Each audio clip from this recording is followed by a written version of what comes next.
लोहे का ससुराल। गुड्डन रसोई में खाना बना रही है। ये मेरी जिठानी भी बड़ी कामचोर है, बच्चों को पढ़ाने बैठ गई। इतनी देर हो गई है और रसोई में आने का नाम ही नहीं ले रही है। गुड्डन ऐसे ही मन अपनी जिठानी को कोसती रहती है। तभी थोड़ी देर बाद आखिरकार गुड्डन अपनी जिठानी के पास चली जाती है। जिठानी जी, बच्चों को पढ़ा दिया क्या आपने? हाँ, बस पूरा चैप्टर पढ़ा दिया है मैंने। अब बच्चों को कुछ काम दे देती हूँ ताकि ये लोग आराम से बैठकर काम करते रहें। अच्छा बच्चों, तुम दोनों को ये चैप्टर अच्छे से समझ में आ गया है ना? हाँ मम्मा। हाँ बड़ी मम्मी, मुझे भी अच्छे से समझ में आ गया। अच्छा रिंकी, अपनी कॉपी लाओ, मैं तुम्हें थोड़ा सा और लिखने को दे देती हूँ। और हाँ बेटा, बोल बोल कर लिखना, ठीक है? और तुम दोनों, मुन्ना और शिवांग, तुम दोनों पहले इस चैप्टर से 2 पेज हैंड राइटिंग करो, फिर उसके बाद इस चैप्टर को अपने आप पढ़ना, ठीक है? और फिर जो समझ में ना आए बाद में वो मुझसे दोबारा पूछ लेना। ठीक है मम्मी।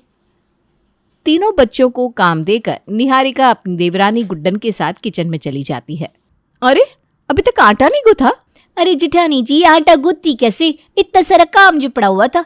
सबसे पहले मैंने वो सारे गंदे बर्तन धोए, फिर उसके बाद ये चूल्हा साफ किया। चूल्हा भी कितना गंदा पड़ा हुआ था, क्या बताऊं। और तब उसके बाद ये दोनों सब्जियां बनाई मैंने, क्योंकि आपको तो पता ही है घर में आज लौकी बनी है और जेठ जी और विनोद जी को लौकी बिल्कुल पसंद नहीं, इसीलिए मैंने उन दोनों के लिए आलू और भिंडी की सब्जी बना दी। हाँ ठीक है, लेकिन ये दोनों सब्जियां तो बहुत जल्दी बन जाती है, इस पे तो ज्यादा टाइम नहीं लगा होगा। और रही बात चूल्हा साफ करने की, तो वो मैं कर देती। एक्चुअली कल रात को मुझे थकान लग रही थी, इसलिए मैं साफ नहीं कर पाई। अच्छा, वैसे 5 दिन पहले भी आपने यही बोला था जिठानी जी।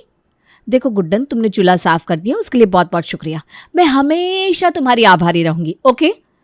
अब प्लीज मुझे अपने किए हुए काम मत गिनवाओ। वैसे तो मैं भी तुम्हारे बेटे शिवांग को पढ़ा देती हूँ, तो क्या मैंने आज तक तुमसे इस बारे में कुछ बोला? नहीं ना? लेकिन तुम्हारी ना ये बहुत गंदी आदत है। तुम एक काम कर दोगी तो 10-11 बार सुनाओगी ही सुनाओगी। और मैं बच्चों के साथ मस्ती तो नहीं कर रही थी, उन लोगों को एग्जाम की तैयारी ही तो करवा रही थी। 15 दिन बाद उनके एग्जाम जो है। लेकिन जिठानी जी, बच्चों को पढ़ाना कोई बड़ी बात नहीं है। वो तो मुझे अंग्रेजी नहीं आती, इसलिए मैं बच्चों को पढ़ा नहीं पाती, वरना मैं दावे से कह सकती हूँ कि मुझे इतना समय नहीं लगता। देखो गुड्डन, अगर तुम्हें मुझसे बात करना हो ना तो सही तरीके से बात किया करो। प्लीज ऐसे खून खौलाने वाली बातें मत किया करो। हाँ, आपको तो कुछ कहना होता ही नहीं, जरा सी बात पर गुस्सा आ जाता है आपको। तो तुम ऐसी बातें क्यों करती हो कि किसी का दिमाग खराब हो जाए? तभी बच्चों के कमरे से तेज आवाज आती है। दोनों देवरानी जेठानी भागकर कमरे में पहुंचती है। वहां दोनों देखती हैं कि बच्चों ने फुटबॉल मारकर कांच के शोकेस को पूरा तोड़ दिया है। हे भगवान, पूरा सत्यानाश कर दिया। क्या कर रही थी तुम दोनों? बच्चों को देख नहीं सकती हो क्या? अरे माँ जी, अभी तो मैं इन तीनों को कितनी देर पढ़ा कर गई हूँ, और मैंने तीनों को ढेर सारा काम भी दे दिया था ताकि तीनों चुपचाप बैठकर पढ़ाई करते रहे। ये क्या बात हुई, काम देकर चले गए? अरे ये लोग बच्चे हैं, हमारे जैसे बड़े नहीं। बच्चों की बीच बीच में निगरानी रखनी पड़ती है। माँ जी, मुझे ये समझ में नहीं आता, हर बात घूम फिर कर मुझ पर ही क्यों आ जाती है? बच्चे शैतानी करते तो मेरी गलती होती है, खाना जल जाता है तो मेरी गलती होती है, अगर बाहर कुछ भी गड़बड़ हो जाती है तो उसमें भी मेरी ही गलती। हाँ, तो मैं सिर्फ तुम्हें ही नहीं बोल रही हूँ, गुड्डन को भी बोल रही हूँ। गलती तुम दोनों की है। माँ जी, अब क्या ही बोलूं, आप कहाँ सुनने वाली है। बड़ी बहू चुप हो जा, बहुत बोलने लगी हो आजकल। माँ जी, जहाँ पर बोलना चाहिए ना सिर्फ वहीं पर बोलती हूँ, मैं बेवजह कभी नहीं बोलती। वो तो आप हमेशा कुछ ऐसी ही बात बोल देती है कि मुझे मजबूरन बोलना पड़ता है। हाँ सही है। अरे सिर्फ तू ही बोल रही है, गुड्डन तो चुपचाप खड़ी है। वो कहाँ बोल रही है, क्योंकि उसे पता है कि उसकी गलती है। वो तेरी तरह अपनी सास से ज़बान नहीं लड़ा रही है। अब निहारिका कुछ नहीं बोलती और चुपचाप दोनों बच्चों को लेकर कमरे में चली जाती है। देख रही है माँ जी जेठानी जी के तेवर? हाँ छोटी बहू, सब देख रही हूँ। यही फ़र्क होता है अपनी पसंद की और अपने बेटे की पसंद की बहू में। मैं तो तुझे पसंद करके इस घर की बहू बनाकर लाई थी, लेकिन ये मेरे नालायक बेटे की पसंद है। इसके अगले दिन जब बच्चे खेल रहे थे, चलो ना हम पकड़म पकड़ाई खेलते हैं।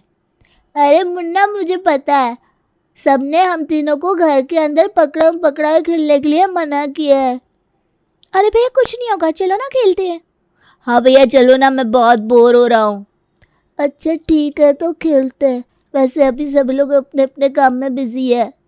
अब ये तीनों बच्चे घर के अंदर पकड़म पकड़ाई खेलने लगते हैं। भैया मुझे जल्दी मत पकड़ना, आप रिंकी को पकड़ना पहले। नहीं भैया, मुझे मत पकड़ना पहले। अरे तो मैं किसको पकड़ूं? बच्चे अपनी मस्ती में लगे रहते हैं और तभी खेलते खेलते मुन्ना से कांच के 2 महंगे महंगे और बड़े बड़े शो पीस टूट जाते हैं जो उसकी मम्मी ही लाई थी। ओ नो, अब क्या होगा? मुन्ना तू तो गया, तेरी मम्मी तुझे बहुत मारेगी। हाँ मुन्ना, तू ऐसा कर, तू कहीं छुप जा। और तभी पीछे से निहारिका आ जाती है। मैंने कितनी बार कहा है कि घर के अंदर तुम लोग पकड़म पकड़ाई मत खेलना, लेकिन तुम लोग मानते ही नहीं हो। कर दिया ना फिर से नुकसान। बोलो शिवांग, तुम तो इन दोनों से बड़े हो, तो कम से कम तुम्हें तो इन दोनों को मना करना चाहिए था ना। बड़ी मम्मी, इन दोनों को मैंने बहुत मना किया, लेकिन दोनों मेरी बात नहीं मान रहे थे। नहीं मम्मी, भैया झूठ बोल रहा है। क्या शिवांग, ये कह रही है कि तुम झूठ बोल रहे हो? नहीं बड़ी मम्मी, मैं सच बोल रहा हूँ। जिठानी जी, आप तो बस मेरे बेटे को डांटे जा रही है, जबकि वो कह रहा है उसने दोनों को खेलने के लिए मना किया था तब भी। अरे कभी अपने इन दोनों शैतान बच्चों को भी डांट लिया करिए। और आप क्या कह रही है, मेरा बेटा बड़ा है? अरे मेरा बेटा सिर्फ 9 साल का है, और इस उम्र में बच्चे इतने समझदार नहीं होते। आप तो खुद को बहुत पढ़ा लिखा मानती है, आपको ये बात पता नहीं है क्या? देखो गुड्डन, अगर मैं तुम्हारे बेटे को कुछ समझाती हूँ तो इसमें तुम्हारे बेटे की ही भलाई है, लेकिन तुम ये सब कहाँ समझोगी। तुम्हें तो बस यही दिखता है ना कि मैंने उसे डांटा। जिठानी जी समझाइए इसे, लेकिन थोड़ा प्यार से ना। आज दोनों देवरानी जेठानी के बीच बहुत कहासुनी हो जाती है। बच्चे अक्सर घर में कुछ न कुछ तोड़ फोड़ कर दिया करते, जिससे सभी लोग परेशान तो थे ही, साथ ही साथ इन दोनों देवरानी जेठानी की लड़ाइयों से बेहद परेशान थे। इसी बीच बच्चे आए दिन घर में तोड़ फोड़ करते रहते, जिससे बहुत नुकसान हो रहा है, कुछ तो करना पड़ेगा। तभी निहारिका को एक आइडिया आता है और वो इस आइडिया को सुनाने गुड्डन के पास जाती है। सुनिए देवरानी जी, ऐसा करते हैं, हम लोग घर के लगभग सभी सामान को लोहे के सामान से रिप्लेस कर देते हैं, जिससे बच्चे तोड़फोड़ नहीं कर पाएंगे और हम दोनों को कोई नुकसान भी नहीं होगा। जिठानी जी, अब पागल हो गई है क्या? अरे ये एक अच्छा आइडिया है। नहीं नहीं नहीं नहीं, ये पागलों वाली बात कर रही हैं आप। गुड्डन इस बात के लिए बिल्कुल राजी नहीं होती। तभी इसके कुछ दिन बाद फिर से उसका बेटा उसके कमरे में रखे हुए महंगे सोफे को तोड़ देता है। दरअसल शिवांग को उसके ऊपर उछलने में बहुत मजा आता था। ये तो कुछ भी नहीं था। इसके कुछ दिन बाद शिवांग गुड्डन के महंगे डिनर सेट को भी गलती से तोड़ देता है। जिठानी जी, घर के लगभग सभी सामान को लोहे के सामान से ही रिप्लेस कर देती हैं अब। ओके। वहीं गुड्डन अपनी सास और बाकी घर वालों को इस बात के लिए राजी कर लेते हैं और अब ये ससुराल पूरा लोहे का ससुराल बन जाता है। बहू, ये लोहे की प्लेट तो बहुत भारी है। अरे सासू माँ, तो क्या हो गया? ये तो सोचिए कि अब प्लेट टूटने का कोई नुकसान तो नहीं झेलना पड़ेगा हमें। हाँ ये भी है। चलो फिर मैं गाना शुरू करता हूँ। जी। इसके अगले दिन निहारिका का पति जब बिस्तर से उठता है तो उसका पैर अचानक से लोहे के टेबल से लड़ जाता है। आओ! अरे क्या हो गया? अरे देख नहीं रही हो क्या, पैर में चोट लगी तुम्हारे इस बेकार से लोहे के टेबल की वजह से आई। आप भी देखकर नहीं चल सकते थे क्या, इसलिए टकरा गए? जब अच्छे से आंख खुल जाए तभी बिस्तर से उठा करो ना। मैं तो कहती हूँ रात में 1 बजे तक जगने की ये आदत छोड़ दो। निहारिका, ये मेरी कोई आदत नहीं है। तुम्हें पता है कि मुझे रात में भी काम करना पड़ता है क्योंकि बिजनेस के क्लाइंट्स विदेश से हैं। हाँ हाँ, सब पता है मुझे। अरे यार, आजकल तुम्हें हो क्या गया है? इतनी चिड़चिड़ी क्यों हो गई हो तुम? तुम्हारे घर वालों की वजह से। तुमसे मैंने कितनी बार कहा है कि उन सब की बातों को इतना माइंड पर मत लिया करो। अरे कहना आसान है, करना आसान नहीं है।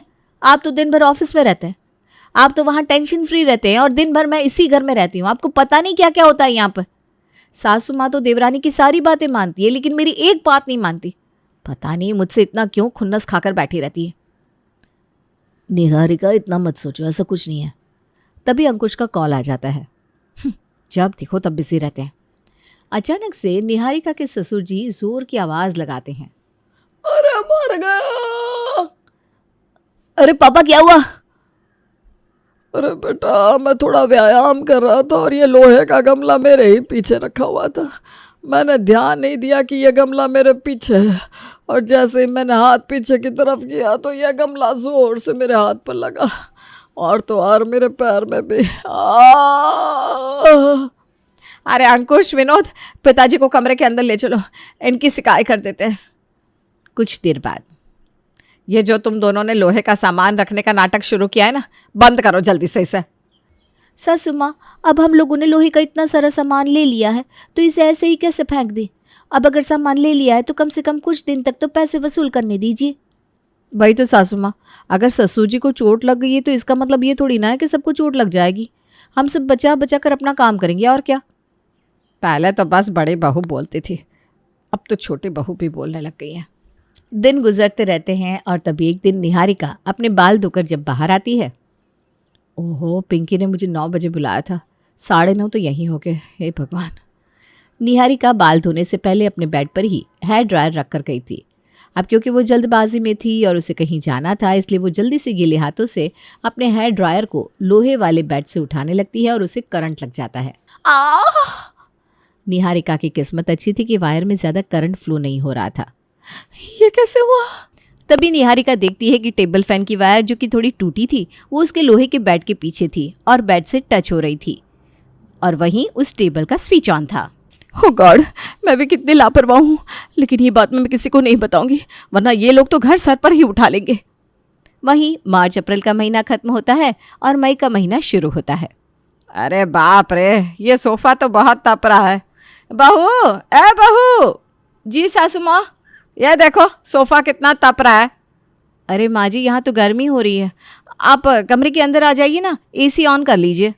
हाँ, एसी ऑन कर लूँ, जैसे बिल तो तुम्हारे मायके वाले भरते हैं ना। सासू माँ, मैं आपसे सही से बात कर रही हूँ, तो आप ये टेढ़ा जवाब क्यों दे रही है मुझे? अरे तू है ही इसी लायक, बदमाश कहीं की।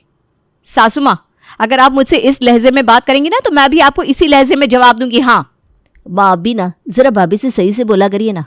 और भाभी, मैं सच कहूँ तो ये लोहे के सामान से मुझे भी बहुत अनकंफर्टेबल लगता है। अब क्योंकि इस पे पैसे लगे हुए हैं, इसलिए हम लोग कुछ बोल भी नहीं रहे। अरे तो थोड़ा सा तो मैनेज करना ही पड़ेगा ना जी। अरे चुप। सासू माँ, हम आपकी सारी बात मानते हैं, कभी कुछ नहीं बोलते, लेकिन जब हम कुछ करने को कह रहे हैं आपसे, तो आप क्यों मान नहीं रही? कि हमारी बातों का कोई मोल नहीं है? अरे ठीक है बहू, तुम दोनों को जो करना है करो, लेकिन कृपया शांत रहो। निहारिका के ससुर जी मामले को संभाल लेते हैं। दिन ऐसे ही गुजरते रहते हैं और बच्चे बार बार घर में कभी बेड से तो कभी सोफे से चोट खाते हैं। इसलिए दोनों माएँ अपने बच्चों के प्रति बहुत सख्त हो जाती हैं, जिससे बच्चे भी अब घर के अंदर खेलना बंद कर देते हैं। दोनों बहुओं का दिमाग खराब हो गया है। तो इसके अगले दिन रेखा देवी की सासू माँ सुशीला देवी आती हैं, जिसका पैर का इलाज यहीं से चल रहा था। अच्छा सासू माँ, दवाइयाँ खत्म हो गई है ना आपकी? है बहू, 6 महीने की दवाई लेकर गई थी, सब खत्म हो गई। अब सीधे 7-8 महीने की दवाइयाँ लेकर जाऊंगी सोच रही हूँ, क्योंकि बहू यहाँ आने से ना मेरी हालत खराब हो जाती है। अब इस उम्र में ज़्यादा सफ़र नहीं होता मुझसे। वही तो सासू माँ, क्या करें, आना भी तो ज़रूरी है। अच्छा बहू, ये बता, तेरा सोफ़ा इतना कड़ा क्यों है? अरे सासू माँ, ये सोफ़ा लोहे का बना है ना, इसलिए। बस इसका डिज़ाइन देखने में लकड़ी जैसा है। अरे भगवान, अब ये क्या भला है? अरे सासू माँ, मैं आपको क्या ही बताऊँ, दोनों बहुओं ने मुझे परेशान कर रखा है। पहले तो सिर्फ बड़ी बहू ही पलट कर जवाब देती थी, लेकिन अब तो छोटी बहू भी जवाब देने लगी है। अच्छा, इस तरह रेखा देवी अपनी सासू माँ से अपनी दोनों बहुओं की खूब बुराइयां करती है। वहीं दोनों बहुएं भी इन दोनों की सुन लेती है। ओहो, ये लोहे का जग कितना भारी है, पानी भी निकालना मुश्किल हो रहा है। वैसे ही मेरे हाथों में दर्द रहता है, हे प्रभु। अरे सासू माँ रुकिए, पानी में डाल देती हूँ। देख ले, मेरी आवाज़ रसोई तक पहुंची तो होगी, लेकिन दोनों बहुओं में से कोई नहीं आया। दोनों बहुएं गुस्सा थी, इसलिए वो इन दोनों से ज़्यादा नहीं बोल रही थी। लगता है दोनों ने हमारी बात सुन ली है, तभी मुंह फुलाकर बैठी हुई हैं। अरे तो सुनने देना। अच्छा, ये सुन लिए दोनों ने। अरे उन दोनों की वजह से हम लोग भी इतना झेल रहे हैं। ये देख, ये सोफ़ा दिन के समय भी तपने लगा। वैसे इतनी गर्मी हो रही है, ऊपर से ये लोहे के सामानों से हमारा कमरा और भी गर्म हो रहा है। इसके 3 दिन बाद जब सुशीला देवी अपने वॉकर का सहारा लेते हुए टहल रही थी और पुराने गाने सुनने में मगन थी कि अचानक से डिंग डोंग डोरबेल बजती है और सुशीला देवी चौंक जाती है, जिससे उनका बैलेंस बिगड़ जाता है और वो जोर से लोहे के डाइनिंग टेबल से टकरा जाती है। सुशीला देवी को बहुत चोट लग जाती है। हे भगवान, ये क्या हो गया? अरे एम्बुलेंस बुलाओ। तुरंत एम्बुलेंस को बुलाया जाता है और सुशीला देवी को अस्पताल में भर्ती करवा दिया जाता है। वहीं इसके करीब 2-3 दिन बाद जब सुशीला देवी को डिस्चार्ज दिया जाता है। अब तो तेरे कलेजे को ठंडक मिल गई होगी ना? अब क्या मेरी सासू माँ को मार कर दम लेगी? सासू माँ, जब से दादी सासू माँ को लोहे के डाइनिंग टेबल से चोट लगी है, तब से आप बस मुझे ही सुनाई जा रही है। अरे मैंने सॉरी बोला ना, अब और क्या करूं, मैं मर जाऊं? वैसे अब देवरानी को कभी कुछ क्यों नहीं बोलती? क्योंकि ये बकवास आइडिया तेरा ही था। तू ही है मुसीबत की जड़। हाँ नहीं तो क्या, मैं भी पागल थी जो जेठानी जी की बातों में आ गई। दोगली कहीं की, मुझे तुझ पर ट्रस्ट ही नहीं करना चाहिए था। चुप करो निहारिका। और हाँ गुड्डन, गलती तुम्हारी भी है। अपनी गलतियों को एक दूसरे के ऊपर मत थोपो। तुम दोनों ने अपने ससुराल को लोहे का ससुराल बना दिया। न दिखने में अच्छा लगता है न उसमें रहने में। सोचो जो हाल आज मेरा हुआ है वही हाल अगर तुम दोनों की दादी माँ या फिर माँ के साथ होता तो क्या होता? क्या तब भी तुम दोनों ऐसे ही लड़ते? दोनों की दादी सासू माँ दोनों बहुओं को खूब डांटती है, जिससे दोनों की अकल ठिकाने आ जाती है। चलो गुड्डन, अब सारा लोहे का सामान फिर से रिप्लेस करवा देते हैं। हाँ जेठानी जी। और इस तरह अब ये ससुराल फिर से नॉर्मल हो जाता है।